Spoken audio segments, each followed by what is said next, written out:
What if the greatest threat to your independence after 60 isn't a sudden catastrophic fall, but a quiet, creeping fade you're already beginning to feel? It's that subtle hesitation before stepping off a curb, the new weight of the groceries in your arms, the morning stiffness that whispers that things are changing. These are not the random aches of aging. They are urgent warning signals that the deep protective muscles that guard your stability are going silent, a process that common advice like just walk more will not stop. The truth is, the loss of freedom doesn't begin with a break. It begins with a slow loss of strength that no one ever explained how to reverse. But in the next few minutes, I will show you 3 surprisingly simple, scientifically proven movements that can interrupt this fade, rebuild your body's foundation, and secure your independence for decades to come, woman. Over the age of 60, seeking to reclaim and protect her strength, balance, and independence. This is not just a list of exercises. It is a deep dive into the science, the mindset, and the practical strategies that can fundamentally change the experience of aging. The story your body is trying to tell you, asterisk, let us begin not with a statistic, but with a feeling. It's a feeling that creeps in so quietly you might mistake it for a normal part of getting older. It's the subtle stiffness that greets you in the morning, a silent negotiation with your own joints before your feet even touch the floor. It's the surprising weight of a grocery bag that you once carried with ease. It's the awkward, tight sensation when you reach behind your back to fasten a clasp or pull on a coat. It's the momentary, almost imperceptible hesitation you feel when you step off a curb or onto an uneven patch of grass. That hesitation, that fleeting moment of uncertainty is where our story truly begins. Because these are not random aches. They are not simply the inevitable taxes of a long life. They are whispers. They are early, vital communications from your body. They are signals that the deep, protective muscles, the loyal guardians of your skeleton and your stability, are beginning to weaken. And when those guardian muscles start to fade, a predictable cascade follows. Your bones, which rely on the pull of those muscles for their own strength, begin to follow. Your balance, which depends on the rapid-fire response of those muscles, begins to follow. And your confidence, the precious currency of an independent life, begins to erode, not from a single event, but drop by imperceptible drop. After spending more than 3 decades as an orthopedic surgeon, I have witnessed this narrative play out thousands of times with the remarkable women I've had the privilege to treat. I can tell you with unwavering certainty, the loss of independence, that feared specter of aging, rarely begins with a sudden, catastrophic fall. That is the final dramatic chapter. The story's true beginning is written years, sometimes decades earlier. It begins with a silent retreat, a gradual, unaddressed loss of muscle that no one ever thought to explain to you. It begins with the fading, not the breaking. Herein lies one of the most pervasive and damaging misunderstandings about health in our later years. You were probably told, with the best of intentions, to walk more. And let's be clear, walking is a wonderful activity. It is a dear friend to your heart, a balm for your mood, and a crucial stimulant for your circulation.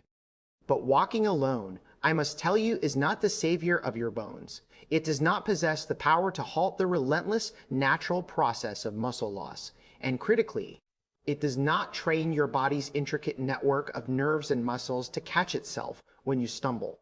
This is not a matter of my professional opinion. It is a stark, unassailable fact of human physiology. After the age of 60, a woman's body undergoes a series of hormonal shifts that cause it to lose muscle mass at a rate significantly faster than a man's. The medical term for this age-related muscle loss is sarcopenia. It is a quiet, insidious process. Groundbreaking research from the European Working Group on Sarcopenia in older people, in a comprehensive update from 2019, revealed the startling pace of this decline. Adults over the age of 60 can lose as much as 1 to 2% of their total muscle mass every single year. Even more concerning is that the loss of strength, the force those muscles can produce, declines even faster than their size. At the very same time, another critical process is unfolding within your skeleton. Your bone density, the very scaffolding of your body, begins to decline. A landmark 2020 study from the National Osteoporosis Foundation delivered a statistic so staggering it can take your breath away. 1 in every 2 women over the age of 50 will, at some point in her lifetime, break a bone due to osteoporosis. That sounds terrifying. It sounds like a verdict, a sealed fate. But I ask you to stay with me, to breathe through that initial alarm, because what I am about to tell you is the most important part of this entire message. This decline is not inevitable. It is not a foregone conclusion. And, most importantly, it is not too late to change the ending of this story. The fundamental flaw in most conventional advice is its singular focus on general activity, while neglecting the specific, transformative power of resistance. Movement without a meaningful challenge, like walking, keeps you busy.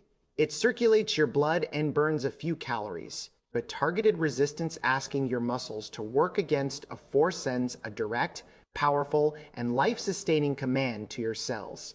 It tells your bones and your muscles to stay alive, to rebuild, and to remain vital. Your body is a remarkable listener. It is listening even now as you read these words. When a muscle engaged against resistance pulls on a bone, the bone responds by remodeling itself to become stronger and denser. This is a basic biological law known as Wolff's Law, and it works just as powerfully in your 70s, 80s, and even your 90s as it did in your 20s. The problem has never been your age. The problem has been that no one showed you which specific muscles matter the most, or how astonishingly little time it actually takes to send them the right message. In this comprehensive guide, we will journey together, step by step, through 3 specific foundational strength exercises that every single woman over 60 should be doing. These are not complex, high-risk gym movements. They are elegant, low-risk, and exceptionally high-return exercises that you can do in the comfort and safety of your own home, with no expensive equipment required. Each of these 3 movements is meticulously chosen to protect a different, yet interconnected pillar of your physical independence. The first will protect your bones and your fundamental ability to get up and move.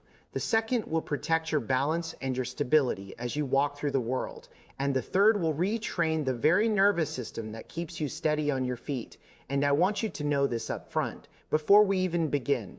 The most important insight, the single piece of wisdom that makes everything else we discuss work exponentially better, will be shared at the very end.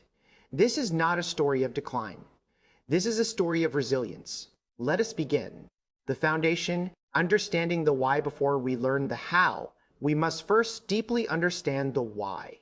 To embark on this journey with conviction, we need to pull back the curtain on the physiological processes that are shaping your experience of aging.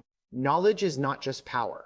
In this context, it is the fuel for motivation, the antidote to fear, and the compass that will guide your efforts. The silent epidemic. Sarcopenia and osteoporosis. In the world of medicine, we often focus on dramatic acute events, the heart attack, the stroke, the fracture. But the greatest threats to long-term quality of life are often the slow, chronic conditions that develop over decades. For women over 60, 2 such conditions form a dangerous partnership: sarcopenia, muscle loss, and osteoporosis, bone loss. A deeper look at sarcopenia. Sarcopenia is more than just a simple loss of muscle. It's a complex syndrome characterized by the progressive and generalized loss of skeletal muscle mass and strength. Think of your muscles as your body's metabolic armor. They do far more than just move your limbs. They are the largest site of glucose disposal in your body, critical for preventing type 2 diabetes. They are a reservoir of amino acids that your body can call upon during illness or injury. And they are the engine that drives your metabolism, helping you maintain a healthy weight. The process of muscle maintenance is a constant balancing act. Your body is always in a state of flux, simultaneously breaking down old muscle proteins, muscle protein breakdown, and building new ones, muscle protein synthesis. In youth and middle age, with adequate nutrition and activity, this process remains in a healthy balance or even favors synthesis, leading to muscle growth. However, after menopause, the decline in estrogen, a hormone that has a protective or anabolic effect on muscle, tips the scales. the rate of muscle protein synthesis begins to slow down. Furthermore, the body develops a condition known as anabolic resistance. This means that the muscles become less responsive to the normal stimuli that trigger growth, such as protein intake and exercise. You could eat the same amount of protein as a 30-year-old, but your body is simply not as efficient at using it to build and repair muscle. This leads to a slow net loss of muscle tissue year after year. Critically, this loss disproportionately affects the fast-twitch muscle fibers. These are the powerful, explosive fibers responsible for rapid movements like reacting quickly to catch your balance, pushing yourself up from a chair without using your hands, or lifting a heavy object. The slow twitch fibers, used for endurance activities like walking, are relatively preserved. This is a key reason why walking alone is not enough to combat the most functionally devastating aspects of sarcopenia. You are losing the very muscle fibers you need for power and stability. The consequences are profound. A simple act like getting up from a low sofa becomes a multi-stage, momentum-driven effort. Climbing a flight of stairs leaves you breathless, not from a lack of cardiovascular fitness, but from a lack of leg power. You stop trusting your body to move quickly, and as a result, your world begins to shrink. The brittle truth of osteoporosis, parallel to the decline in muscle, a similar process is occurring within your bones. Your bones are not static, inert structures like the frame of a building. They are living, dynamic tissues that are constantly being remodeled. Specialized cells called osteoclasts break down old, worn-out bone tissue, while another set of cells called osteoblasts build new bone tissue to replace it. Estrogen plays a crucial role in this process by restraining the activity of the bone-dissolving osteoclasts. When estrogen levels plummet after menopause, the osteoclasts become overactive.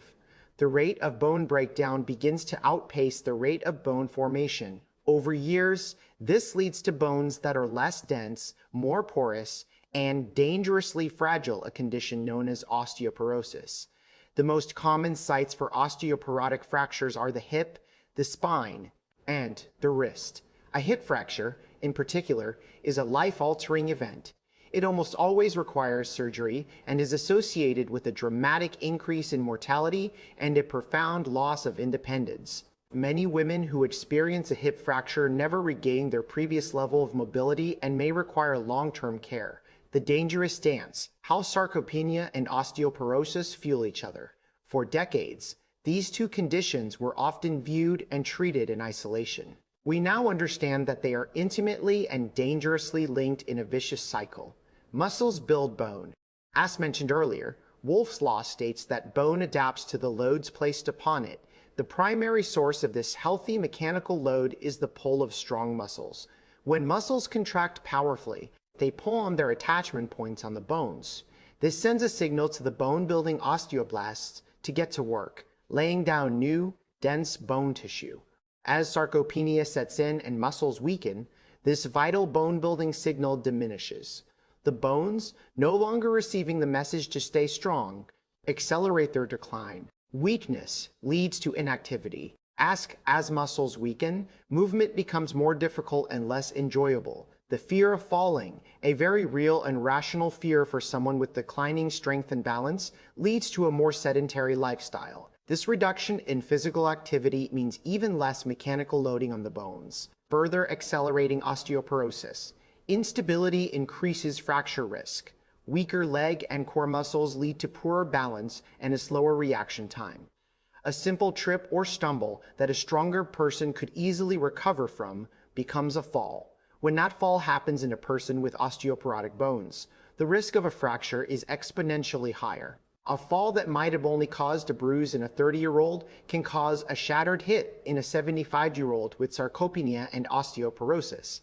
This combination of weak muscles, poor balance, and brittle bones has been termed osteosarcopenia, and it represents one of the most significant threats to healthy aging. It's a silent storm that gathers for years, and breaking its cycle is the primary goal of the strategies we will discuss, deconstructing the myths of aging and exercise. Before you can build a new reality, you must first dismantle the old, faulty beliefs that may be holding you back. The world of fitness and health is rife with misinformation, and for older adults, these myths can be particularly disempowering. It's too late for me. The damage is done. This is perhaps the most pervasive and destructive myth of all. It fosters a sense of helplessness and resignation. The scientific truth is this: your muscles and bones retain a remarkable ability to adapt and grow stronger throughout your entire lifespan. This quality is known as plasticity. Numerous studies have taken sedentary individuals in their 70s, 80s, and even 90s, put them on a basic progressive strength training program, and observed astounding results. Participants show significant increases in muscle mass, dramatic improvements in strength, faster walking speed, and improved balance. In some studies, individuals who were previously unable to get out of a chair without assistance regained that ability in a matter of weeks.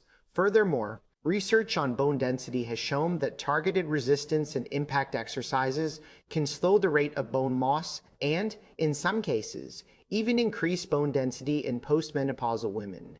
Your body has not forgotten how to build itself. It is simply waiting for the right instructions. It is never, ever too late to start sending them. Walking is enough exercise for me. Asquith touched on this, but it bears repeating with more detail because it is so deeply ingrained. Walking is a form of cardiovascular exercise. It is excellent for your heart, lungs, and circulatory system. It is not, however, an effective form of strength training. Strength training requires the principle of progressive overload. This means that for a muscle to grow stronger, it must be challenged to work against a resistance greater than what it is accustomed to. For most people, the resistance of simply carrying their own body weight while walking is not enough to trigger a significant strength adaptation in the major muscles of the legs and hips. As discussed, walking primarily utilizes slow twitch endurance fibers. The powerful, fast twitch fibers, the ones most affected by sarcopenia and most crucial for preventing falls, are barely recruited. To activate and strengthen these fibers, you need movements that require a burst of power, like standing up from a squat or a lunge. Walking doesn't stop muscle loss. It just slows the decline of a specific type of muscle fiber, while ignoring the ones you need most for a stable, independent life. Asterisk myth 3. I need to join a gym and lift heavy weights to see results. Asterisk. The image of a commercial gym with its intimidating machines, clanging weights, and superfit clientele can be a major barrier for many older adults. The good news is that it is entirely unnecessary. The most effective tools for rebuilding your foundation of strength are the ones you already own: your body and the force of gravity. The exercises we will detail use your own body weight as resistance. This is the safest and most functional way to begin, as it teaches you to control your own mass in space, which is the essence of balance and coordination.